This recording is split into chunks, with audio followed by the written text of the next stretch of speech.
करके आना। मैयत का इंतकाल हो गया, आपने खानदान वालों को बुलाया, घर में कुरान खानी होने लगी। हमारे बनारस में एक हाफिज साहब हैं, लोग उनके पास आए, हाफिज साहब मेरी दादी का इंतकाल हो गया है, चल करके आप कुरान खानी कर दीजिए, मेरी दादी को कुरान पढ़ के बख्श दीजिए। हाफिज साहब ने कहा कि मैंने एक कुरान पढ़ के रखा है, जाओ मैं ट्रांसफर कर दूंगा। आज तक आपने सुना होगा मोबाइल पर वीडियो ट्रांसफर होता है, फोटो ट्रांसफर होता है, अब कुरान भी ट्रांसफर हो रहा है। मैंने एक कुरान पढ़ के रखा था, जाओ मैं तुम्हारी दादी को ट्रांसफर कर दूं। मेरे भाइयों, ये दीन नहीं है, ये दीन का मजाक है। मेरे नबी ने जो दीन हमें और आपको दिया है, उस दीन में कुरान पढ़ करके बख्शा नहीं जाता है, कुरान अपनी बख्शिश के लिए पढ़ा जाता है। वनुनज़्ज़िलु मिनल कुरानि मा हुवा शिफ़ाउन व रहमतुल लिल मोमिनीन। हमने इस कुरान को उतारा है, इस कुरान को हमने उतारा है ऐ ईमान वालों, तुम्हारे लिए शिफा बना करके। हमने कुरान को शिफा समझा। किस चीज़ की शिफा? बच्चा बीमार है, मौली साहब पढ़ के दम कर दीजिए। लड़की के ऊपर नजरे बद का असर है, मौली साहब पढ़ के दम कर दीजिए। घर के अंदर बरकत नहीं हो रही है, मौली साहब आकर के कुरान पढ़ दीजिए। हमने कुरान को शिफा समझा दुनिया की बीमारियों के लिए। यकीनन कुरान दुनिया की बीमारियों के लिए भी शिफा है, और बीमारियों में आप कुरान की आयतें पढ़ के दम कर सकते हैं, मगर कुरान हकीकत में जो शिफा है मेरे भाइयों, वो दिल की बीमारियों के लिए शिफा है। कुरान रूह की बीमारियों के लिए शिफा है। कुरान आपके दिल से तकब्बुर को मिटाता है, हसद को मिटाता है, लालच को मिटाता है, दुनिया की मोहब्बत को मिटाता है, शैतान की खसलतों से आपके दिल को पाक और साफ करता है। कुरान हकीकत में इस माना में शिफा है। मगर हमने कुरान को कुरान खानी की किताब बना के रखा।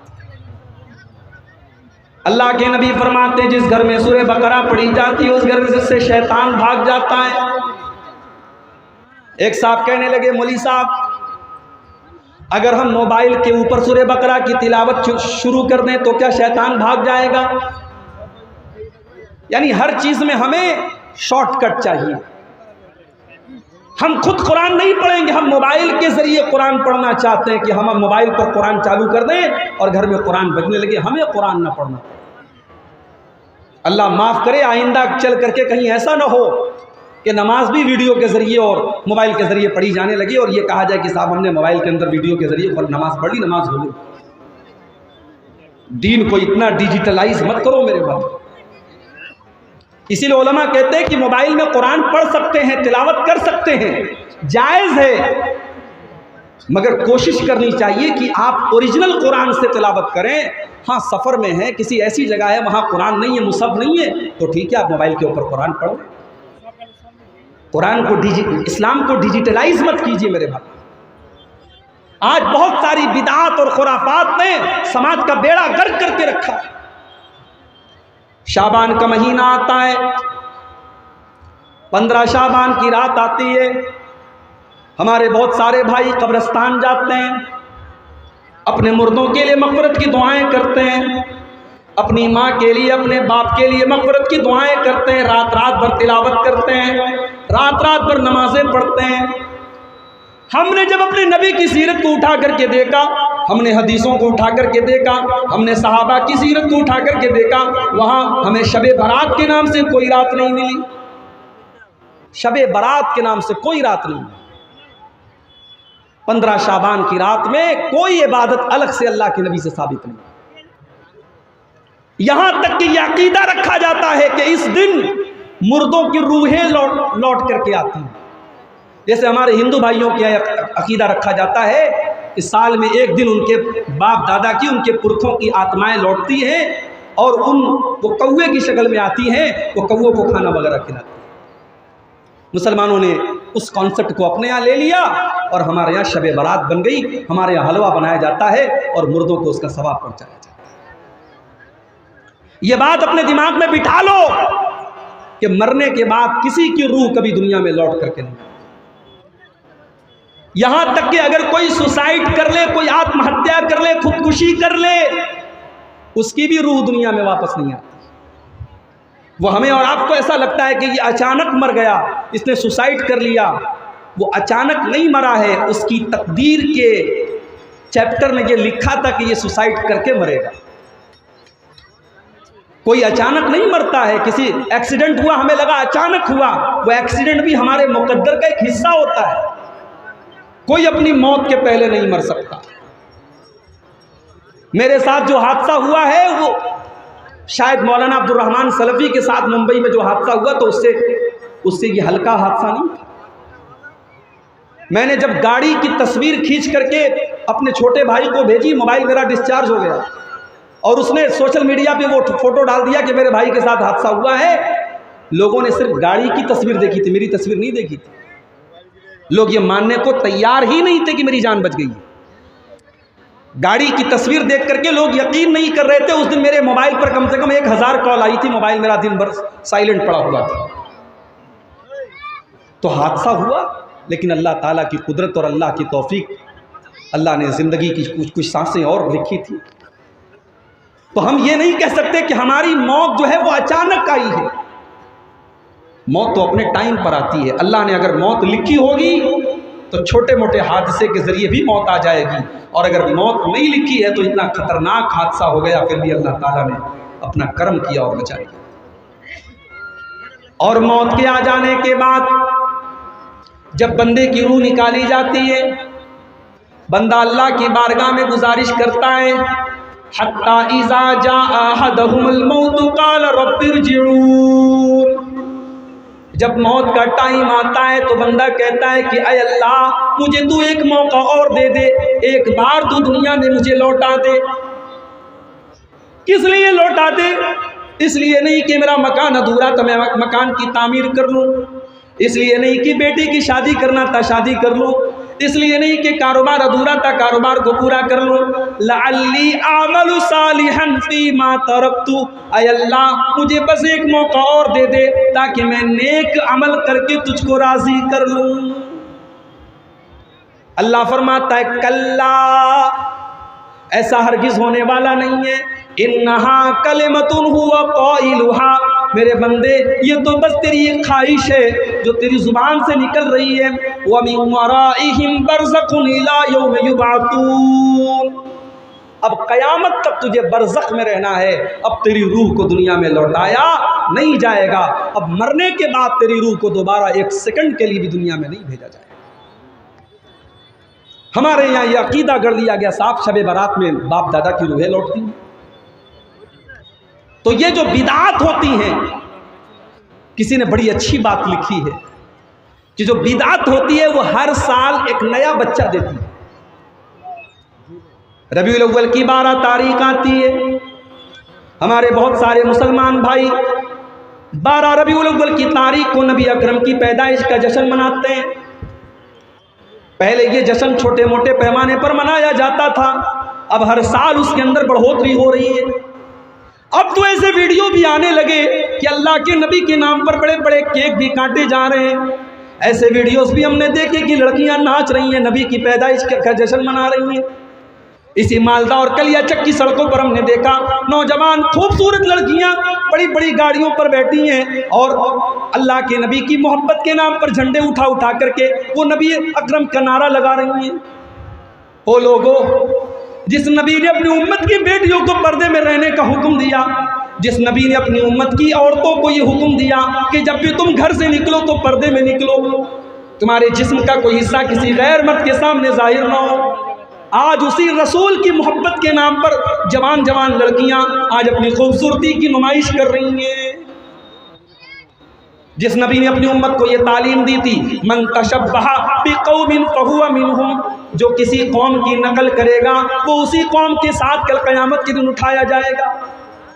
हमने अपने नबी की मोहब्बत के नाम पर अपने नबी का ही बर्थडे मनाना शुरू कर दिया। हमने अपने नबी की मोहब्बत के नाम पर केक काटना शुरू कर दिया। कुछ दिन और गुजर जाने दो, अभी तो केक काटे गए हैं, मोमबत्तियां भी जलाई जाएंगी।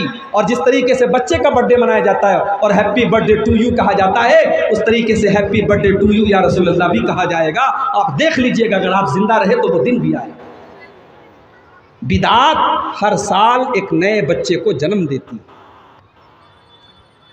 नबी अकरम जब नमाज पढ़ते थे, सलाम फेरने के बाद आप अल्लाहु अकबर कहते थे, अस्तगफिरुल्लाह अस्तगफिरुल्लाह अस्तगफिरुल्लाह कहते थे। मुख्तलिफ आप दुआएं पढ़ते थे, अल्लाहुम्मा अंतस सलामु व मिनकस सलामु तबारक या ज़ल जलाली वल इकराम रब्बी इन्नी अला ज़िक्रिका व शुक्रिका व हुस्नि इबादतिका। मुख्तलिफ आप दुआएं पढ़ा करते थे। उसके बाद अगर किसी की मर्जी है, कोई चाहता है वो हाथ उठा के दुआ करना चाहता है, अपने लिए अपने बाल बच्चों के लिए वो दुआ कर सकता है, कोई मनाही नहीं है। हमने क्या किया, हमने नमाज पढ़ते ही सलाम फेरते ही हमने हाथ उठा के दुआ करना शुरू किया। इमाम ने हाथ उठाए, मुक्तदियों ने इमाम उठाए, मुक्तदियों ने हाथ उठाए, लोगों ने दुआएं की और उसके बाद सब उठ करके चले गए, सुन्नतें पढ़ने लगे। और सलाम फेरने के बाद की जो दुआएं हैं वो कोई नहीं पढ़ रहा है। एक बिदअत आती है, 10 सुन्नतों को लेके चली जाती है। मेरे मुहर्रम का महीना आया, 10 मुहर्रम की तारीख को अल्लाह के नबी की नमाज से हज़रत हुसैन की शहादत हुई। बड़े दर्दनाक तरीके से करबला में शहीद किया गया। उस शहादत को याद करने के लिए हज़रत हुसैन के कब्र की एक शबी बनाई गई, जिसको ताज़िया का नाम दिया गया। मुसलमान नौजवान ताज़िए निकाल करके या हुसैन का नारा लगा रहा है। ओ मुसलमानों, तुम्हें हुसैन की शहादत का गम है। उसी मुहर्रम की 1 तारीख को हज़रत उमर फारूक फजर की नमाज पढ़ा रहे हैं और अबू लूलू ने हमला करके उनको शहीद कर डाला। तुमने 1 मुहर्रम को हज़रत उमर के नाम का तो कोई ताज़िया नहीं निकाला। उसी मुहर्रम के पहले 17 ज़िलहिज्जा की तारीख को उस्मान गनी को उनके घर में बड़ी बेदर्दी से शहीद कर दिया गया। तुमने उस्मान गनी के नाम का तो कोई ताज़िया नहीं निकाला, कोई अलम नहीं निकाला, कोई जुलूस नहीं निकाला। इस्लाम इन बिदात का नाम नहीं है मेरे भाई। अगर आप शहादतों का गम मनाएंगे तो साल की कोई तारीख ऐसी नहीं है जिस तारीख में किसी न किसी बड़ी शख्सियत की शहादत नहीं। इस्लाम शहीदों के खून से इस्लाम की तारीख रंगीन है। अगर आप शहादतों का गम मनाएंगे और लोगों की पैदाइश की खुशी मनाएंगे तो साल की कोई तारीख बाकी नहीं। इस्लाम बड़ा ही सिंपल दीन है मेरे भाई, इसको सिंपल ही रहने दो। इसमें बिदात मत निकालो, इसमें कोई नए नए काम मत निकालो।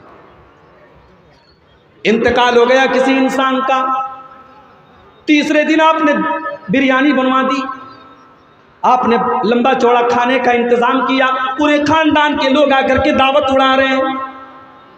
मेरे नाना का इंतकाल, मेरे नाना के घर में भी ये बिदात व खुराफात अंजाम दी जाती है। मैं समझाता हूँ, नसीहत करता हूँ, लेकिन बहरहाल है माहौल है। जब तक अल्लाह हिदायत न दे इंसान के बस की बात नहीं। नाना का इंतकाल हुआ, आज इंतकाल हुआ है, अगले दिन रात में बिरयानी बनाने की तैयारी चल रही, मसाला पीसा जा रहा है, प्याज काटी जा रही है। मेरे मामू लोग बैठे थे, मैंने कहा कि आपको कुछ समझ में आ रहा है? कल आपके बाप का जनाजा निकला था और आज आप बैठ करके दावत का इंतजाम कर रहे हैं। तो मेरे मामू की आंखों से आंसू आ गए। कहा कि बात आपकी बिल्कुल सही है, हमें भी ये चीज़ गलत लग रही है, मगर हम नहीं करेंगे तो समाज को क्या मदद करें? अगर हम नहीं करेंगे तो कल समाज ये कहेगा कि इनके बाप का इंतकाल हो गया, इन्होंने अपने बाप का तीजा नहीं किया, इन्होंने अपने बाप का 40वां नहीं किया, इन्होंने अपने बाप की बरसी नहीं की। इस गम ने हमको मारा कि लोग क्या कहे। मेरे भाइयों, लोगों की परवाह मत करो। परवाह करना है तो अल्लाह और उसके रसूल की परवाह करो। हिसाब व किताब हमें अल्लाह की बारगाह में देना है। लोगों का क्या है? आप मरेंगे, लोग मिट्टी दे करके हाथ झाड़ के चले जाएंगे, लोग कब्र में आपके काम नहीं आएंगे, लोग आखिरत में आपके काम नहीं आएंगे। लोगों का क्या है मेरे भाई? इतना बड़ा जल्जला आया तुर्की और सीरिया के अंदर, आराम से लोग होटलों में बैठ के खाना खा रहे हैं, बच्चों के साथ खेल रहे हैं। अचानक जल्जला आता है, न बीवी को शौहर की फिक्र है, न बच्चों को बाप की फिक्र है, न बाप को बेटे की फिक्र है। सब भाग रहे हैं और अपनी जान बचाने के लिए सब बेताब पड़े हैं। एक छोटे मोटे जल्जले में हमने कयामत का नक्शा देखा है। सोचो मेरे प्यारे साथियों, जब कयामत के दिन का जल्जला आएगा तो क्या हाल? यौम यफ़िरुल मर्उ मिन अख़ीहि व उम्मिहि व अबीहि व साहिबतिहि व बनीहि लिकुल्लि इम्रिइन मिनहुम यौमइज़िन शानुन युग़नी। क़यामत के दिन इंसान अपनी माँ को देख कर के भागेगा।